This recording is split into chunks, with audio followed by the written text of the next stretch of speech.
Hello friends, வீட்டில் ஓட்டையான பாத்திரங்கள் நிறையவே இருக்கா? இந்த மாதிரி பாத்திரங்கள் ஓட்டையாயிடுச்சு அப்படின்னா கண்டிப்பாக நம்மளால் யூஸ் பண்ணவே முடியாது. தண்ணி ஒழுகிட்டு இருக்கோம். நம்ம எப்படி தண்ணி வச்சாலும் அந்த இடம் ஃபுல்லாக தண்ணி ஒழுகிடும் இல்லையா? நம்ம இந்த ஓட்டையான பாத்திரங்களை யூஸ் பண்ணாமல் கண்டிப்பாக நம்ம விலைக்கு போட்டு புதுசாக தான் பாத்திரங்கள் வாங்கி யூஸ் பண்ணுவோம். ஆனால் இனி அந்த மாதிரி செய்கிறதுக்கு அவசியமே கிடையாது. ஓட்டையான பாத்திரங்களை டக்குன்னு 5 நிமிஷத்தில் சரி பண்ணுறதுக்கும் நம்முடைய வேலைகளை ரொம்ப ஈஸியாக முடிக்கிறதுக்கும் நம்முடைய நேரத்தையும் பணத்தையும் அதிகமாக மிச்சம் பண்ணுறதுக்கும் யூஸ்ஃபுல்லாக இருக்கக்கூடிய கிச்சன் டிப்ஸ் அண்ட் ட்ரிக்ஸும் பார்க்கலாங்க. வாங்க நம்ம வீடியோக்குள்ளே போகலாங்க. கண்டிப்பாக இந்த டிப்ஸ் அண்ட் ட்ரிக்ஸ் ரொம்பவே யூஸ்ஃபுல்லாக இருக்கும். முதல்ல நம்ம பார்க்கக்கூடியது பார்த்தீங்கன்னா ரொம்ப யூஸ்ஃபுல்லாக இருக்கக்கூடிய ஒரு கிச்சன் டிப்ஸ் தான் பார்க்க போகிறோம். நான் இப்போ கொஞ்சம் புதினா இலைகளை நல்லா கழுவி எடுத்து வச்சுருக்கிறேன். நம்ம புதினா இலைகளை இந்த சட்டியில் போடுறதுக்கு முன்னாடி கொஞ்சமாக எண்ணெய் ஊற்றி ஒரு வெங்காயத்தை கட் பண்ணி நல்லா வறுத்து எடுத்துக்கலாம். கூடவே காரத்துக்காக ஒரு மிளகாய் போட்டிருக்கிறேன், கொஞ்சம் உப்பு சேர்த்துக்கிறேன், 4 பூண்டு சேர்த்துருக்கிறேன். இப்போ நம்ம கழுவி வச்சிருக்கக்கூடிய இந்த புதினா இலைகளை இதில் சேர்த்து ஒரு 2 நிமிஷத்துக்கு மட்டும் நல்லா இந்த மாதிரி வதக்கி எடுத்துக்கலாம். புதினா இலை நல்லா வதங்கினதுக்கு அப்புறமா கீழே இறக்கி வச்சிடலாங்க. நல்லா ஆனதுக்கு அப்புறமா இந்த மாதிரி மிக்ஸி ஜாரில் போட்டுக்கலாம். இதுக்கு தேவையான அளவுக்கு உப்பு சேர்த்துக்கலாம். நம்ம எப்பவுமே புதினா இலைகளை சட்னி அரைக்கும் போது இது கூடவே நம்ம வேற ஏதாவது பருப்பு வகைகள், தக்காளி இந்த மாதிரி நிறைய சேர்த்து அரைப்போம் இல்லைங்களா? ஆனால் இதுக்கு பதிலாக கொஞ்சமாக ஒரு 1/4 கப்புக்கு வேர்க்கடலை மட்டும் சேர்த்து இந்த மாதிரி அரைச்சு பாருங்க, அவ்வளோ டேஸ்ட்டாக இருக்கும். புதினா சட்னி அரைக்கும் போது ரொம்ப ஈஸியாக டக்குன்னு 2 நிமிஷத்தில் நம்ம இந்த மாதிரி எளிமையாக செஞ்சிடலாம். டேஸ்ட்டும் ரொம்ப அசத்தலாக இருக்கும். இது நம்ம சாப்பாடு, சப்பாத்தி, தோசை, இட்லி இப்படின்னு எல்லாத்துக்குமே சைடிஷாகவும் வச்சு சாப்பிட்டுக்கலாங்க. அடுத்த முறை புதினா சட்னி அரைக்கும் போது இந்த மாதிரி ஈஸியான மெத்தடை ஃபாலோ பண்ணுங்க, ரொம்பவே சூப்பராக இருக்கும். அடுத்த பார்த்தீங்கன்னா ரொம்ப யூஸ்ஃபுல்லாக இருக்கக்கூடிய ஒரு டிப்ஸ் தான் பார்க்க போகிறோம். இப்போ நான் கொஞ்சமாக அரிசி எடுத்து வச்சுக்கிறேன். ஒரு பவுலில் நம்ம பச்சரிசியோ அல்லது புழுங்கல் அரிசியோ எது வேணால் எடுத்துக்கலாம். எடுத்து வச்சுக்கக்கூடிய அரிசியை முதல்ல நல்லா கழுவிக்கணும். இப்போ நம்ம ஒரு பாட்டிலையோ அல்லது ஒரு பவுல்லையோ இந்த மாதிரி போட்டுக்கலாம். இப்போது நம்ம வீட்டில் ஆப்பிள் வாங்குகிறோம் அப்படின்னா ஆப்பிளோட தோலை சீவிட்டு நம்ம அப்படியே குப்பையில் தான் போடுவோம் இல்லைங்களா? அந்த ஆப்பிளோட தோலை இந்த மாதிரி எடுத்து இந்த பாட்டிலை இந்த மாதிரி போட்டுக்கலாங்க. நம்ம கழுவி வச்சுருக்கக்கூடிய அரிசியை இதில் சேர்த்துக்கிறோம். இப்போ நம்ம ஒரு 1/4 கப் அளவுக்கு தண்ணி சேர்த்துக்கலாங்க. இப்போது இந்த பாட்டிலை இந்த மாதிரி க்ளோஸ் பண்ணி வச்சிடலாம். இது நம்ம ஒரு நாள் ஃபுல்லாக அப்படியே வச்சிடணுங்க. இந்த மாதிரி ஒரு நாள் ஃபுல்லாக இந்த மாதிரி வச்சுட்டு நம்ம மறுநாள் பார்க்கும்போது பார்த்தீங்கன்னா லைட்டாக நுர தள்ளி இருக்கும். முக்கியமாக பார்த்தீங்கன்னா இந்த ஆப்பிளில் மேலிக் ஆசிட் ரொம்பவே அதிகமாக இருக்குது. இப்போது நம்ம மறுநாள் எடுத்து பார்க்கலாம், நல்ல நுர தள்ளி இருக்கு இல்லைங்களா? இப்போ இந்த பாட்டில் இந்த மாதிரி ஓப்பன் பண்ணி ஒரு வடிகட்டி எடுத்து இந்த தண்ணி மட்டும் வடிகட்டி எடுத்துக்கலாங்க. இந்த தண்ணியை நம்ம நிறைய வழிகளில் யூஸ் பண்ணிக்கலாம். நம்ம ஆப்பிள் சிடர் வினிகர் அப்படின்னு சொல்லக்கூடிய வினிகரே இந்த ஆப்பிள்லேருந்து தான் எடுத்துக்கிறாங்க. நம்ம வீட்டிலேயே தயாரிக்கக்கூடிய இந்த ஆப்பிளும் அரிசியும் ஒன்றா சேர்த்து வச்சுக்கக்கூடிய இந்த தண்ணியில் மேலிக் ஆசிட்டும் கலந்துருக்கோங்க. இந்த தண்ணியை நம்ம வடிகட்டி ஃப்ரிட்ஜில் வச்சுட்டு எவ்வளோ நாள் வேணாலும் யூஸ் பண்ணிக்கலாம். முக்கியமாக நம்ம இதுக்கு எதுக்காக யூஸ் பண்ணுறோம் அப்படின்னா முகத்தில் அதிகமான முகப்பருக்களோ இல்லை கருமையோ நிறைஞ்சிருந்தது அப்படின்னா இந்த தண்ணியை நம்ம ஃபேஸ் பேக் போடும்போது தண்ணிக்கு பதிலாக யூஸ் பண்ணிக்கலாம். அல்லது நம்ம ஃபேஸ் பேக்கை போடலை அப்படின்னா கூட நார்மலாக முகம் கழுவும் போது முகத்தை நல்லா கழுவிட்டு ஃபைனலாக இந்த தண்ணியில் நல்லா ஸ்ப்ரே பண்ணி விட்டு பாருங்கள், அவ்வளோ சூப்பராக முகமே நல்லா பளிச்சுன்னு ஆகிடும். முகத்தில் இருக்கக்கூடிய கருமையும் போகும். மங்கு போன்ற பிரச்சனைகளுக்கும் இந்த வினிகர் தான் நல்லா வேலை செய்யும். முகம் எப்போவுமே பளிச்சிட வைக்கிறதுக்கும் அதே மாதிரி நல்ல கிளியர் ஸ்கின், நமக்கு முகத்தில் எந்த விதமான தடயமும் இல்லாமல் முகம் நல்ல பளிச்சுன்னு இருக்கிறதுக்கும் இந்த ஸ்ப்ரே ரொம்ப யூஸ்ஃபுல்லாக இருக்குங்க. கண்டிப்பாக ட்ரை பண்ணி பாருங்கள். அடுத்தா பார்த்தீங்கன்னா ரொம்ப யூஸ்ஃபுல்லாக இருக்கக்கூடிய ஒரு கிச்சன் டிப்ஸ் தாங்க பார்க்க போகிறோம். இப்போது நம்ம எல்லார் வீட்லேயுமே இந்த மாதிரி சிங்க்கெல்லாம் யூஸ் பண்ணுவோம் இல்லைங்களா?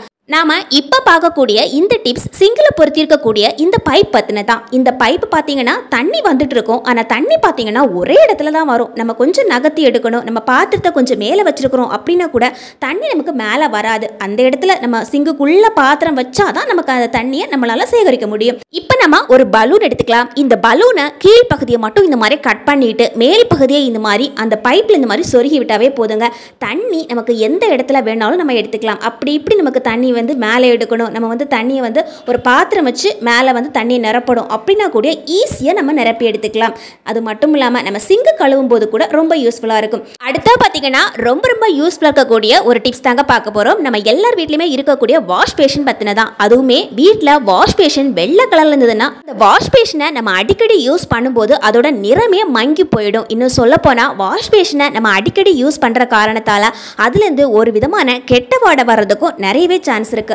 மாசத்துக்கு ஒரு முறை வாஷ் பேஷன் இருந்தால் இந்த மாதிரி செஞ்சு வச்சாவே போதுங்க. கலர் மங்காமல் நம்முடைய வாஷ் பேஷன் எப்போவுமே பளிச்சுன்னு இருக்கும். இதுக்காக நமக்கு தேவைப்படுறது ஒரு ஸ்பூனுக்கு பேக்கிங் சோடா தான். இந்த ஒரு ஸ்பூனுக்கு பேக்கிங் சோடா எடுத்து அது மேலே இந்த மாதிரி தூவி விட்டுட்டு ஒரு ஸ்பூனுக்கு நம்ம டீக்கு போடக்கூடிய டீ தூள் இருக்கு இல்லைங்களா, அந்த டீ தூள் பவுடரை கொஞ்சமாக இந்த மாதிரி போட்டுட்டு நல்லா தேய்ச்சி விட்டு பாருங்கள். வாஷ் பேஷன் அவ்வளோ சூப்பராக கொஞ்சம் கூட மங்கலே இல்லாமல் இருக்கும். முக்கியமாக நம்ம வீட்டுக்கு வர்றவங்கெல்லாம் நம்மக்கிட்டே கேட்பாங்க, உங்கள் வீட்டில் இருக்கக்கூடிய வாஷ் பேஷன் ரொம்ப அழகாக இருக்குது, கொஞ்சம் கூட கலர் மங்கவே இல்லை அப்படின்னு நம்மக்கிட்ட டிப்ஸ் கேட்குற அளவுக்கு நம்ம வீட்டில் இருக்கக்கூடிய வாஷ் பேஷன், சிங்க்கு இப்படி எல்லாமே ரொம்ப சூப்பராக இருக்கும். கண்டிப்பாக ட்ரை பண்ணி பாருங்கள், ரொம்ப ரொம்ப யூஸ்ஃபுல்லாக இருக்கும்.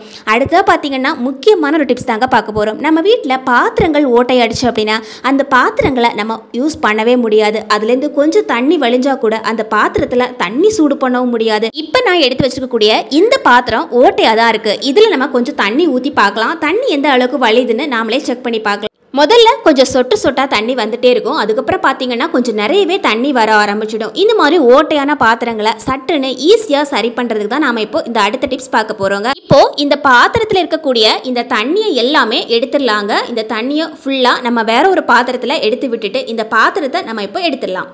இப்போது நம்ம எடுத்து வச்சுக்கக்கூடிய இந்த பாத்திரத்தை எந்த இடத்துல நமக்கு ஓட்டை இருக்குது, எந்த இடத்துலேருந்து தண்ணி அதிகமாக வருது அப்படின்னு முதல்ல நாம் ஐடென்டிஃபை பண்ணணும். அது ரொம்பவே முக்கியம். நம்ம பாத்திரத்தில் உள்பகுதியில் வச்சு நல்லா பார்த்தோன்னா ஓட்டை தெரியும். அதனால் நம்ம ஈஸியாக கண்டுபிடிக்க முடியும். இப்போ பாத்திரத்தோட உள்பகுதியை தண்ணி இல்லாமல் ஒரு துணி வச்சு நல்லா தொடச்சி எடுத்துடலாம். இப்போ பாத்திரத்தை இந்த மாதிரி கவுத்தி வச்சிடலாங்க. கவுத்தி வச்சுட்டு மேலே தண்ணி இருந்ததுன்னா அந்த தண்ணியை ஒரு துணி வச்சு தொடச்சி எடுத்துடலாம். ஈரம் கொஞ்சம் கூட இருக்கக்கூடாது. இப்போ நமக்கு தேவைப்படுறது பார்த்திங்கன்னா ஒரு பேக்கெட்டுக்கு ஈனோ தான்.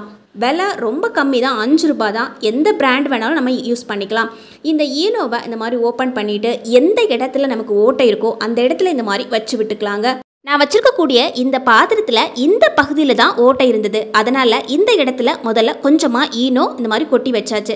அதுக்கப்புறமா நமக்கு தேவைப்படுறது கம்மு தான். அதாவது 5 ரூபாய்க்கு கிடைக்கக்கூடிய அந்த ஃபெவிகுக் கம்மு இருக்கும் இல்லைங்களா, அந்த கம்மே நல்ல வேலை செய்யும். இப்போ அந்த கம் எடுத்து கொஞ்சம் கொஞ்சமாக, அதாவது ட்ராப்ஸ் பை ட்ராப்ஸ், ஒரு சொட்டு விட்டுட்டு கொஞ்ச நேரம் கழித்து இன்னொரு சொட்டு விடணும். ஒரேடியாக நம்ம எல்லாம் மொத்தமாக ஊற்றக்கூடாது. இப்போ நம்ம ஃபெவிகுக் கம்மில் ஒரு 2 சொட்டுக்கு விட்டுட்டோம். அதுக்கப்புறமா ஒரு 2 செகண்ட் கழித்து மறுபடியும் நான் வந்து ஒரு 2 சொட்டுக்கு விட்டுட்டேன்.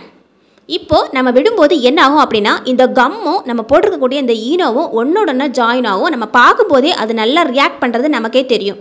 இப்போது கொஞ்ச நேரம் கழித்து அந்த கம்மு லைட்டாக காஞ்சதுக்கப்புறமா மறுபடியும் ஈனோவில் கொஞ்சமாக ஒரு பிஞ்சுக்கு எடுத்து மேலே இந்த மாதிரி போட்டு விட்டுக்கணும். அதே மாதிரி மறுபடியும் இதே கம் எடுத்து அது மேலே இந்த மாதிரி கொஞ்சம் ஒரு 2 ட்ராப்ஸுக்கு மேலே விட்டுக்கலாம். இதே மாதிரி நம்ம 2 டைம் செய்யும்போது என்ன ஆகும் அப்படின்னா அந்த ஈனோக்கு நல்ல ஒரு பிடிப்பு வரும். சீக்கிரமாக அது கலராமல் அந்த ஓட்டை பார்த்திங்கன்னா அதிக நாளுக்கு அடைஞ்சிரும். அதுக்காக தான் நம்ம வந்து 2 டைம் இதை வந்து ரிப்பீட் பண்ணி எடுத்துக்கிறோம். இப்போ மிச்சம் இருக்கக்கூடிய அந்த ஈனோவை எல்லாம் நம்ம அப்படியே எடுத்துடலாம். இப்போ கொஞ்ச நேரம் காயறதுக்காக நம்ம அப்படியே விட்டுடலாங்க. ஒரு 5 நிமிஷத்துலேயே இது நல்லா காஞ்சிடும். அதுக்கப்புறமா கொஞ்சம் தண்ணி ஊற்றி பார்க்கலாம். மேலே மிச்சம் இருக்கக்கூடிய அந்த ஈனோ எல்லாமே நமக்கு கரைஞ்சு அப்படியே வந்துடும் பாருங்க. கடைசியாக நம்ம வந்து தண்ணி ஊற்றி பார்க்கலாம். இந்த பாத்திரம் மறுபடியும் தண்ணி வலிதா அப்படின்னு.